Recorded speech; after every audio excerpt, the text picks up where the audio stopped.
Okay, so hello and thanks for joining us for the webinar, Cybersecurity and Cyber Insurance Trends for 2023.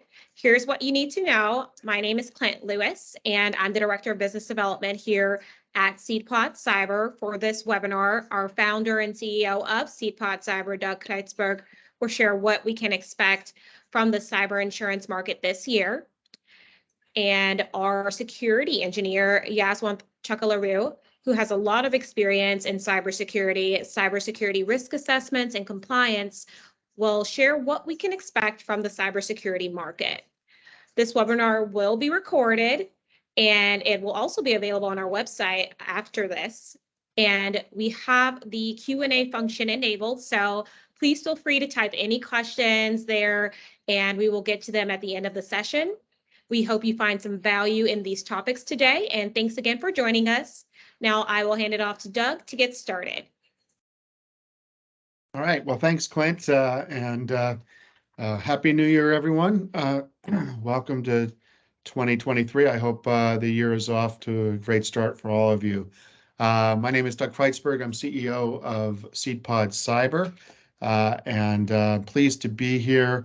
And as Clint mentioned I'm pleased to also have with me Yaswanth Chukkaluru, who is a senior security engineer. He's done a lot of work in the compliance space, policy drafting, as well as vulnerability analysis here. So we're going to talk about cybersecurity and cyber insurance, the trends and what you need to look for in 2023. The 23andMe that just came out. Some of you may be familiar with 23andMe, the DNA testing, and it just popped to mind. Yaswanth, have you done the DNA testing? I have not, unfortunately, so far. I've always been curious, but not till now. well, there, there's a number of privacy issues that I'm always concerned about with something like this. And we won't go through it, but it also creates for uncomfortable holiday conversations when you have a question about what did Grandpa do during that business trip to Minneapolis 20 years ago. That's creating some challenges on the family tree. But in any event, our focus really is on the cybersecurity and cyber insurance. And just a little bit of background on SeedPod Cyber. We're a cyber insurance platform that integrates our underwriting criteria with the tech stacks that MSPs are offering to their clients. And that way we're able to provide coverage in a much more seamless fashion at competitive rates here. And so we've spent a lot of time. We have security engineers that work with us. We have underwriters that are focused specifically on cyber insurance. So obviously the trends are things that we pay very close attention to. We'll spend a little bit of time on looking back to 2022, touch on some issues that will probably be trends as we look forward into 2023, both from the cybersecurity standpoint. Yaswanth will talk to that. And then we'll talk about the cyber insurance trends, what we're seeing and what we expect to see going forward. And also the whole concept of insurability kits. In other words, what do you really need within your environment to be insurable? And then, always what are the three things that hopefully you take away from the discussion here? Okay. So we'll just get right into it. 2022, there were a number of things occurred. We just picked a couple here. One is the Experian identity hack. Really, through some vulnerabilities in the web applications, there was found to be the ability to basically pull up your credit report without having to go through the identity verification process. And that was discovered. It took a little bit of time to to get resolved. It ultimately did. These are issues, obviously, that the misconfiguration issues that created the vulnerability there. LastPass, a password manager, was hacked in the late summer, early fall. Initially, it was described as no big deal. And then in December, it was a little more of a deal. And Yaswanth will talk more about that in a moment. Uber, there was an Uber hack, the posting to a Slack channel within Uber by someone who said that they had administrative access to the systems, which created, an exposure there. Overall, there's been a 48% increase year over year in the number of cloud-based network attacks. And again, we'll speak more about that. The exposure that organizations have as more of us migrate our activities to the cloud. The AI tool ChatGPT came out that towards the end, or it was made public towards the end of last year. A lot of people are playing around with it, but that has both positives and negative implications from a cybersecurity standpoint. Also, last year, the Department of Health and Human Services provided guidance on tracking technology, basically saying that this is for health systems and those that would be covered under HIPAA, that an IP address or the use of tracking technology could be considered a PHI, privileged health information, and needed to be treated as such, which has a lot of implications to how health systems and others in the healthcare space are viewing or using that technology. There's already a class action suit that started on that. And then, from an overall incident standpoint, this is coming from insurance carrier Corvus, with ransomware, fraudulent funds transfer, and third-party attacks are the main drivers of loss, and particularly ransomware and fraudulent funds transfer. So we'll talk more about that. Also, within the insurance space, there was a situation between Travelers Insurance and one of its insureds, where Travelers alleged that the insured misrepresented the fact that it had multi-factor authentication, when in fact it did not have it, at least according to the application and what was put on the application by the insured. And they actually were successful in rescinding the coverage, which it was. So when the client had suffered a ransomware attack, they found out they did not have coverage because they did not disclose the lack of multi-factor authentication within their environment. And then on a premium basis, it's been reported that the last year saw a 66% year-over-year increase in cyber insurance premiums, which is down from the 92% year-over-year that occurred the year before. It's somewhat of a misnomer, though, because the largest part of those increases occurred in the beginning of the year. And what we really saw towards in Q3 and Q4, we saw the year-over-year increases going down into kind of the teens, so to speak, kind of that 10 to 20% range. This is obviously on an average basis. And some of that is the fact that the year-over-year was just catching up on the prior year increases there.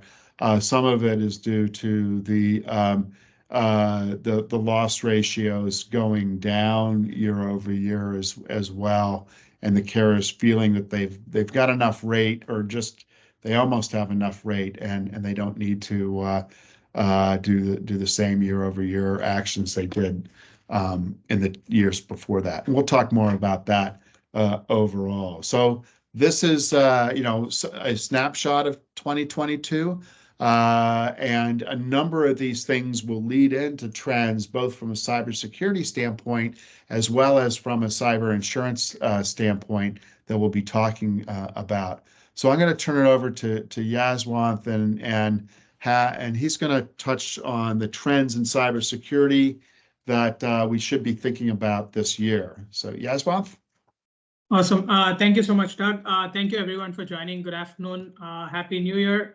As Doug mentioned, I'll be going through the trends in cybersecurity, what insurance companies are looking for, controls around protections for specific trends. So to kick this off, one of the biggest areas that we saw large number of increase in cybersecurity incidents, vulnerabilities, was around third-party breaches. Basically, third-party breaches means risks or issues caused due to improper third-party vendor management, supplier management. It could be from software packages used within suppliers. It could also be from the lack of contract language with your suppliers. So suppliers and vendors. So making sure that you have adequate controls upfront where you review who you're working with, ensure that proper adequate contract language is in place, making sure that if you're a software, if you do a lot of software development, you perform software composition analysis scans, just making sure that all of those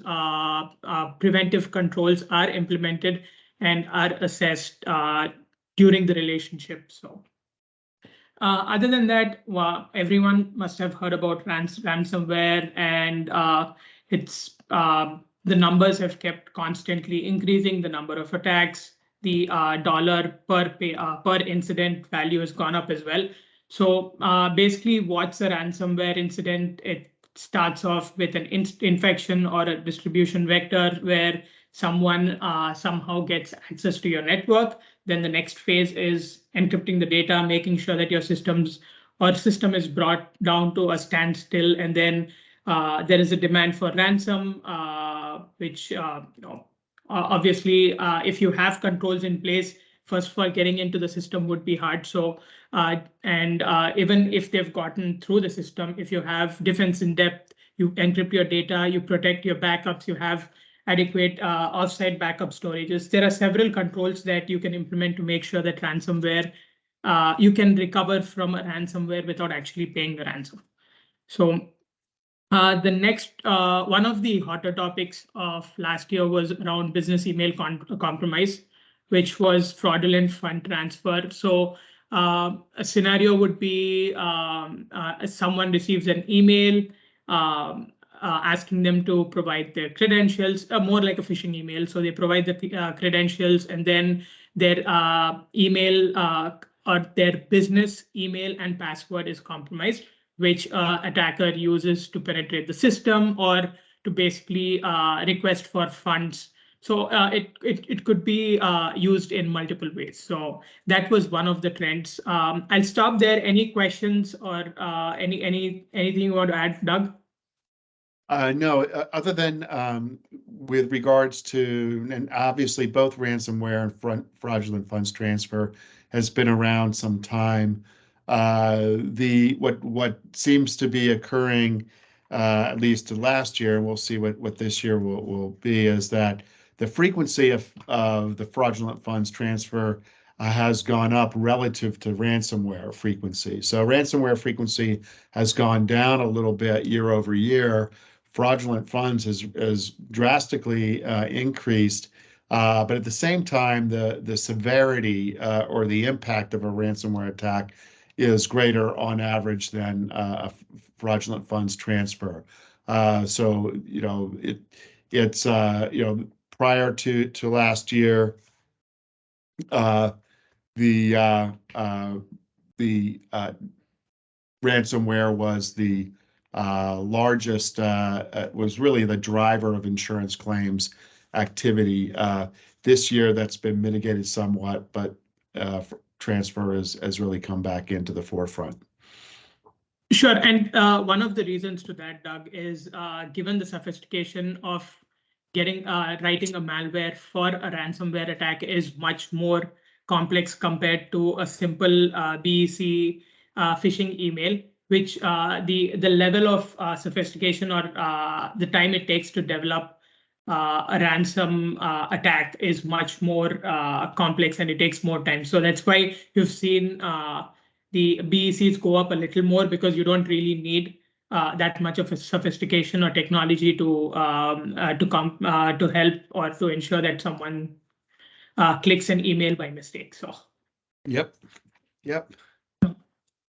So moving on to the next area, which is cloud-based attacks. This is, I'm sure this is going to continue over the next few years, given that every company is migrating to the cloud.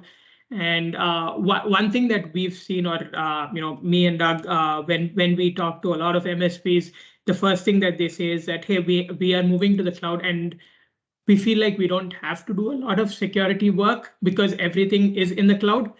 It gives, and one of the negative impacts of that is you get a false sense of security, feeling that, hey, we've moved to the cloud. Everything is either with AWS or Azure, or whichever cloud service you're using. So I think one thing that is really important to understand is security of the cloud, which is basically the infrastructure, servers, data centers, which is managed by the cloud hosting or cloud service providers, are secured by them. Whereas when you're using a software, when you're using services, it is still the responsibility of the purchaser or the user to ensure that adequate security controls are enabled, like proper authentication mechanisms, turning on audit logging, ensuring that any change management configurations or settings that are within the application or system are enabled. So it is always a shared responsibility.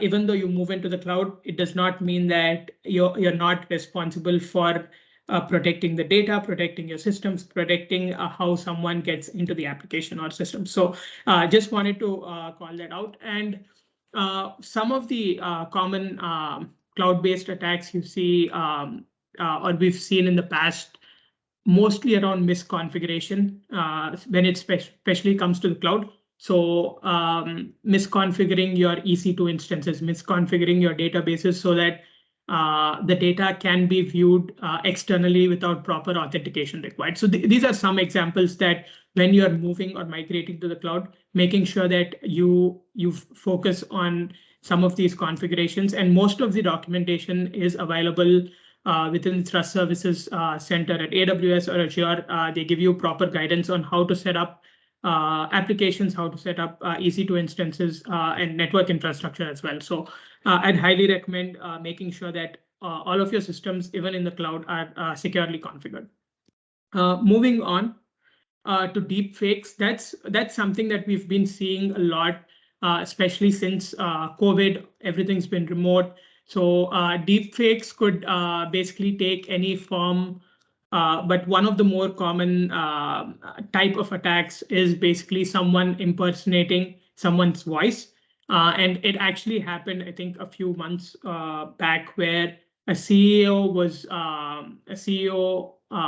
an impersonator of a CEO called a CFO and asked them to release payments to a specific vendor, which did happen, and it was not actually the CEO who made the call. So just making sure that you're always aware and alert to some of these incidents.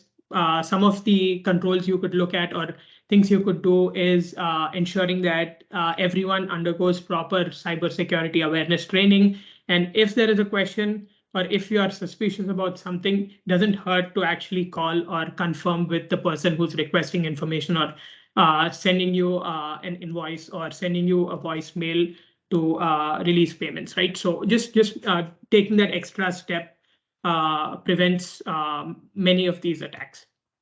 Then the next one is around AI-generated attacks and defenses. AI is obviously changing the way all of us work, especially in the security space. A lot of tools have come up using AI that do vulnerability scanning, help you prevent and protect you against some of the vulnerabilities and attacks. But at the same time, it also gives the bad guys or hackers the ability to use the same tools to build malware or to increase the frequency of attacks or to send automated phishing emails. Actually, there was a case study that said that phishing emails generated through AI systems or using AI technology was much more. It was much more possible that someone would click on those links compared to the ones generated by a regular human being. So a lot of hackers, threat actors, are using AI to send out phishing emails and writing new malware. Wow. Wow. That's incredible. And now password managers, the tool that we keep telling people to use. What do we do with that, Chuck?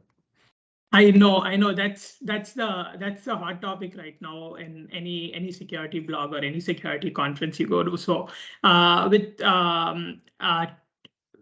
password managers are really important. I think one of the ways, the main reason why we moved initially into password managers is to make sure that nobody writes down their passwords, and there is some sort of compliance or security rigor around those passwords. But given that the password manager itself are getting compromised, it's a much larger risk. But for now, most companies are still going to use the same password managers. It's just that you have to be much more careful around how you're configuring the password managers, making sure that MFA is enabled, making sure that you have to re-authenticate on a much frequent basis, your minimum password length, complexity, your key master key, ensuring that that is protected. Then the frequency of password rotations is really important.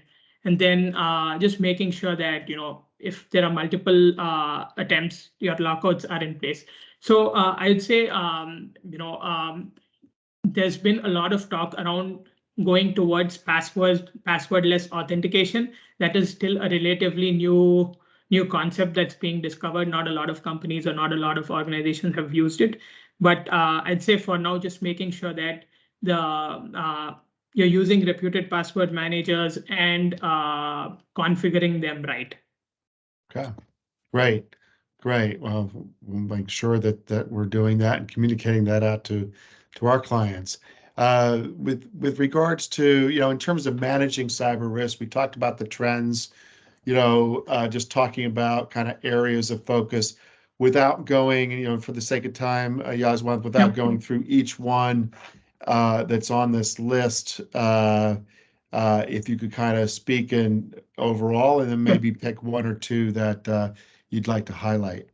Sure. And I think the left side of the list is probably things that everyone has seen. Everybody, whoever has gone through a risk assessment or any sort of security audit or security advisory has gone through. We keep talking about the same thing, right? Make sure that your systems are patched, multi-factor authentication is enabled, your email and DNS filtering is enabled, and add a spam filtering as a spam filter as well.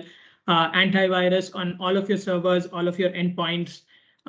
Then backups, making sure that you have backups that are one at least offsite in the cloud preferably, and then making sure that the backups are tested, immutable, and having separate administrative credentials for the backups that are stored separately, so that if a person gets to your backups or if a person gets into your system, it prevents them from having the same credentials to access the backups and encrypt them as well. So security awareness training is probably the most it's the most important thing, because that's the first way how you can identify or prevent any of these attacks from happening. And the other one is limiting open ports. Make sure that your firewall rules are reviewed. Any ports that are not necessary should absolutely be closed, and just making sure that for any ports that need to be opened temporarily, there is a process in place where you create an exception. Once the task is done, the setting goes back to its normal phase. So that's one. And then some of the other controls to look at: EDR, MDR, SIM, SOC, making sure that you have audit logs for at least, I'd say at least 6 months to a year on a minimum. And again, it depends on which compliance framework you follow. HIPAA needs, I think, about 7 + 7, about 12 years, 6 + 6, 12 years of logs. So it just depends upon which industry and which framework that you follow. Then ensuring that your cloud applications are configured securely. Doing vulnerability management, vulnerability scans, internal, external, pen testing. The other key one is ensuring that role-based access is implemented, making sure that your admins have admin level access, developers have developer level access. So ensuring that segregation of duties are in place, least privileged access is implemented. Then going back to the first one, which was third-party risk, making sure that there is a program where you thoroughly vet your suppliers, vendors, and along with that, making sure that there is adequate security language in the contracts to make sure that you keep your third parties and vendors and suppliers responsible wherever they are. The last one is around incident response planning and testing. So just making sure that there is a properly documented incident response plan. And the plan ideally should cover different scenarios where you walk through different phases, different types of incidents, and then making sure that you do a tabletop or, if possible, do a full-blown IR test to make sure that the plan's actually working and everyone knows their roles and responsibilities. Great. Yaswanth, and just to kind of double down, the oldies and goodies, we all know these things need to be in place, but often we find that even these may not be in place. Is that correct? That is true. That is absolutely true. And one thing that we commonly see is it's a mix of both, right? You have some systems that meet or have these controls in place. Then there are some older systems which you either can't or you've just neglected and you've not done anything in the past with it out of fear that it might break. So it's just a mix of everything. But ideally, just making sure that at least the oldies and the ones that are on the left, make sure that those controls are working effectively and cover all of your systems and infrastructure. Great. Well, thank you so much. Appreciate it. I'll talk a little bit about the trends in cyber insurance and how you should be thinking about putting in controls for yourself or for your clients here. As I mentioned, the rate increases, the kind of the doubling and tripling of rates year over year are on average beginning to settle. And the market is still, as I would say, call it hard.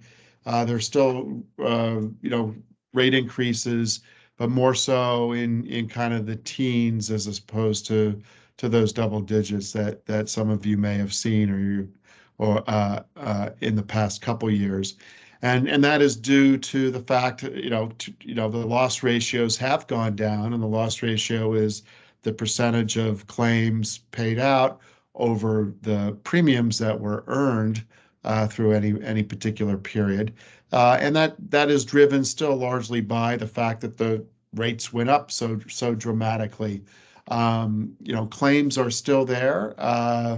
Ransomware has tempered to a certain extent, but it's still a major claim activity.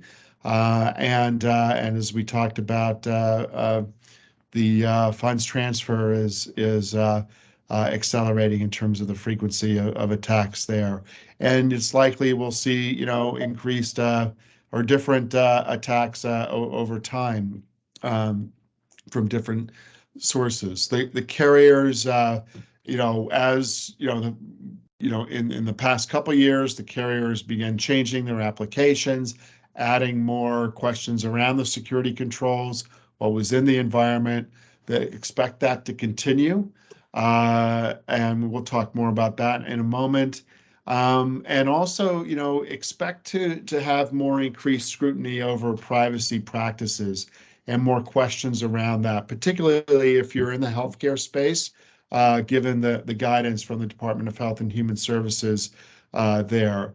There should be privacy risk assessments done against, what you're doing with the data, why are you using the data, what's the limitations that you're placing on it, and what's the disclosures that you're providing here. So that those are going to be, privacy is usually covered within a cyber insurance policy. There hasn't been a lot of underwriting against it in general, but I would expect to see that increase. Also, we've seen sublimits on ransomware, which came up over the past couple years. The sublimits on contingent liability, I think, will become more standard over time, to the extent that you aren't seeing them yet. And that's a kind of a result of that third-party exposure that Yaswanth talked about. Contingent liability is when is liability coming from a dependent system that you're working with, and with the supply chain vulnerabilities that we all have within our environment. This is one that is difficult to manage. And then that kind of ties into the carriers are really focusing on systemic risk. Systemic risk, meaning an attack against, let's say, AWS. If AWS, goes down, that's going to impact, a major percentage of the digital infrastructure in the world. And how do you insure for that? And then how do you manage that from a risk standpoint? So there's various, the carriers are looking at that from a coverage standpoint. Some carriers are actually creating separate policies for systemic risk versus for a single event. And one carrier, Beasley, has just created a cat bond, basically catastrophic cyber insurance that would cover events like this, similar to cat bonds that are created for weather events in property coverages. The other area that carriers are looking at are the war exclusions.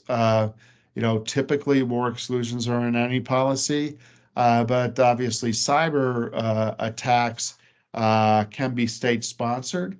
And there's a real question as to whether those are acts of war, and what situation would that be considered an act of war, and what is covered and what is not covered. So there's more discussions. There's various language that's being put out. Typically in these situations, it will take some time before the market kind of coalesces around what makes sense. In the meantime, the lawyers will win out, because they'll be able to litigate, the language, and, have one side say what it covers and the other side say, no, that's not what it says there. But there will be, pay attention within the policies that you receive, and talk to your broker about these areas as you're evaluating your cyber insurance. Just in general, what are carriers looking for?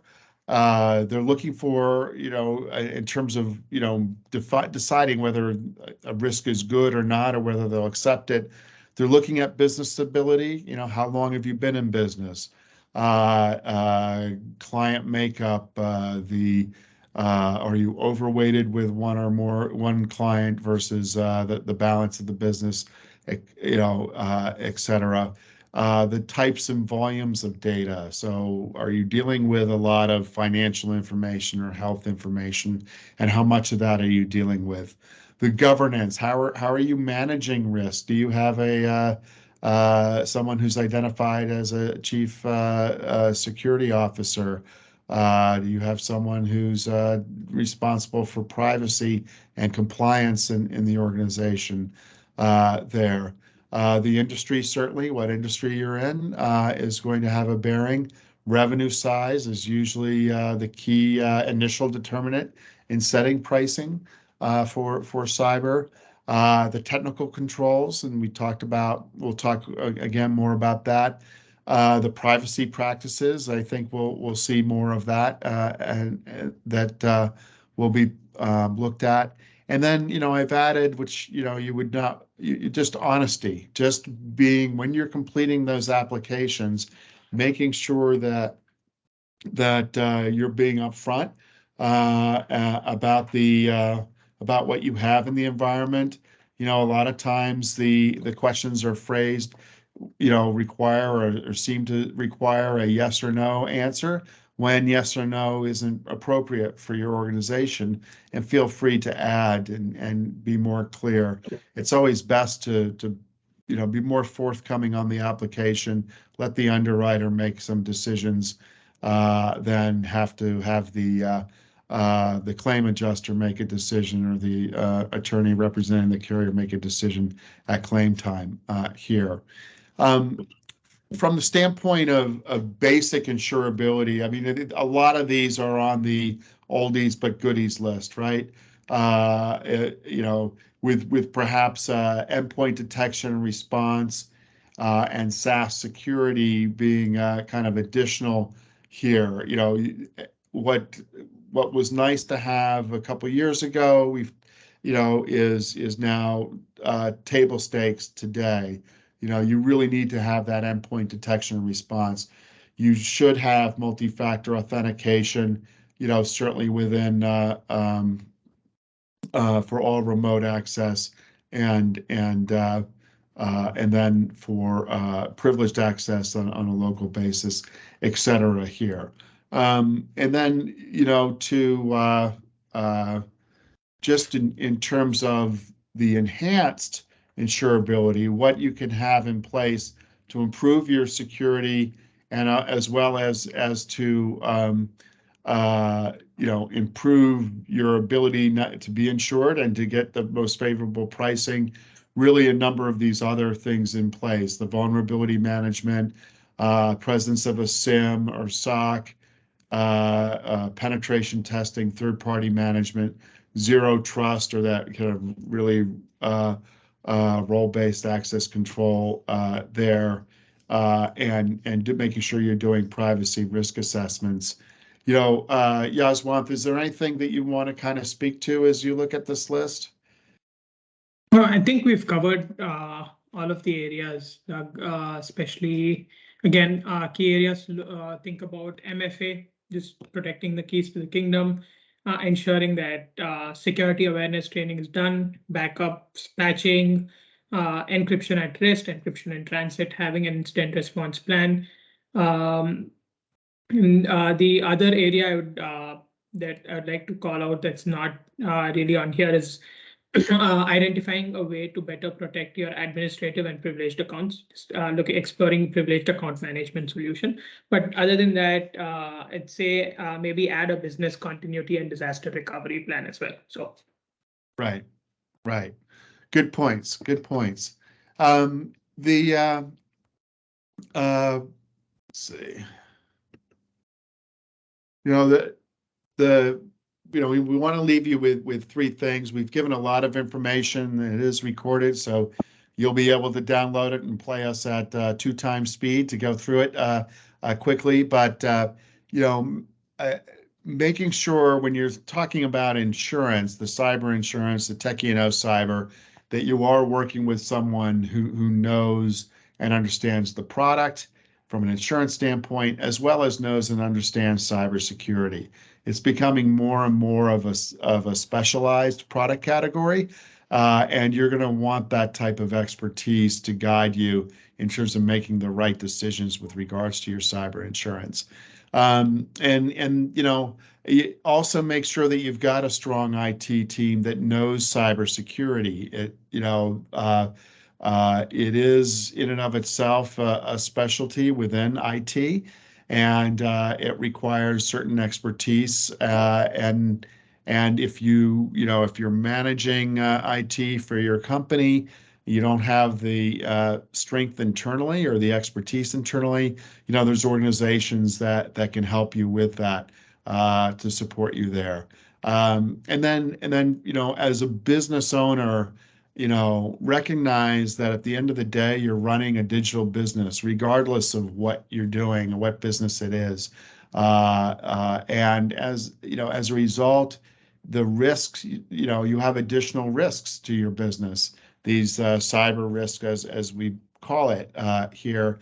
And so incorporate, that into your overall thinking about risk and your risk management policies, and making sure that you're paying attention to the governance processes that you have in place, and at the very least, how you're addressing and reflecting the importance of cybersecurity to your employees.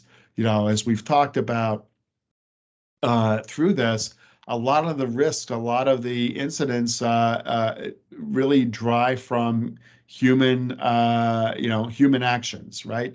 Misconfiguration of assets, or clicking on that phishing link, or responding to that deep fake call to wire money.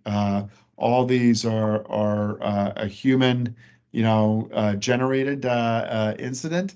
And employees take their cues from leadership as to how they should view risk, and so you want to reflect the right values there. So that's our overall program. I want to, and I'm sure I'll do it again, but just thank Yaswanth for joining us and sharing kind of the guidance from a cybersecurity standpoint. I hope this has been informative to you. And I'll just pause. I don't know, Kathleen, or if there's any questions from the audience. Yeah, there are some questions in the chat there from Felicia. The first one, I'm not sure if this is a question or a statement, but Security 101 is secure configuration management. That's Can't agree true. more. Yep. You wanna speak to that at all, Yaswanth? No, I was just saying I can't agree more. You can have all the tools in the world to protect the data, your network, systems, but if you're not configuring it properly with the recommended configurations based on industry standards or recommendations from the manufacturers of the products, then it defeats the purpose of having a tool to protect against. So just making sure that anything that's purchased or subscribed is securely configured. So completely agree with that statement. Mm-hmm. Okay, thanks, Chuck. Next question, how many underwriters are not requiring cybersecurity awareness training? How many are not requiring? Yeah. I don't know of anyone that doesn't have that on as part of the application here. So I don't know if I can answer that. I'll have to think about if there's which ones are not requiring it. Mm-hmm. Okay. And PAM, PSM, PIM, and BCDR. Chuck, can you speak to those? Yep. So PM is basically privileged account management or manager. PSM, password security manager, privileged information management.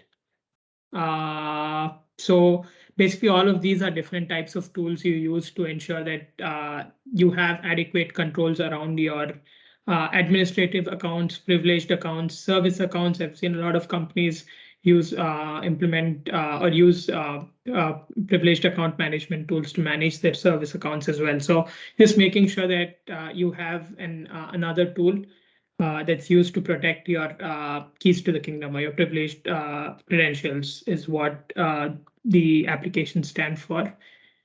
Privileged session management. Okay. And BCD? BCPDR, basically your business continuity and disaster recovery, an extension to your incident response plan. If there was to be a disaster, how do you recover from it, or what's the steps that you have to follow? Who should be notified? Then where's your secondary site? How do you have a secondary system or site to basically restore or reinstate all of your systems? So just making sure that there is adequate planning in place in case an incident occurs, so that you're not running around last minute trying to figure out what needs to be done. Yeah. Great. Any other questions? Yeah. Doug, can you go back to the slide on trends in cybersecurity again? Okay. What's the Yeah, question? we just had someone that wanted to see that. Oh, We do have another question as well from Cody. Has okay. any insurance providers started to expect micro segmentation as opposed to network segmentation as a method to address zero trust architecture?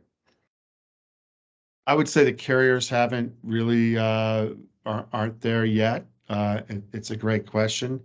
The and segmentation is being discussed, but I would say the vast majority of carriers, unless it's a particularly large risk, isn't as much of a focus in the underwriting process as perhaps it should be. Chuck, do you want to speak to micro versus network No, I think segmentation? we've not really seen that come across, or none of the providers or carriers that we've spoken to or we've reviewed as part of our security reviews have asked for micro segmentation as of now. So it's mostly around segmenting your networks to ensure that at least if you have sensitive data or sensitive systems, they're segmented into a different segment or a VLAN to make sure that access is segregated and isolated from your regular network. So we've not seen that a lot so far. Right. How does the insurance industry handle claims from insider threats such as disgruntled employees, etc.? The with regards to insider threats, typically that will come out of a forensic environment. There'll be coverage for, unless the insider happened to be the owner of the company there. But it would be treated and covered as any other risk, and obviously in certain situations may get into some there may be criminal charges that are made part of that, but that's usually on the law enforcement side. But the carriers will evaluate and cover the incident just as it would if it was from a third-party attack or external party attack. Okay. And Alicia asked, so what happens if insider risks is the owner of the business? In that situation, typically if the owner, and it's usually stated within the policy that would be excluded from coverage. I mean, if the owner of the company is the one that is created the ransomware event or created the fraudulent funds, initiated the fraudulent funds transfer, then it wouldn't be covered. Now, if the owner of the company, accidentally, said reply all to with a copy of the company's W-2 and created an exposure there, that would be treated differently. There's it's the intentionality that could come into play with regards to the activity. Right. Okay. Any other questions? We do have some chats, but I think I addressed all the questions we have in here. Okay. All right. Well, Yaswanth, thank you so much for participating. Kathleen and Clint, thanks for helping to keep this process moving. And certainly everyone on the call, thank you so much for participating today. Really appreciate it. Again, I hope you have a safe and prosperous 2023. And look forward to working with all of you at some point in the near future. Take care. Bye-bye. Thank you, guys. Awesome. Thanks, Thank Doc. you.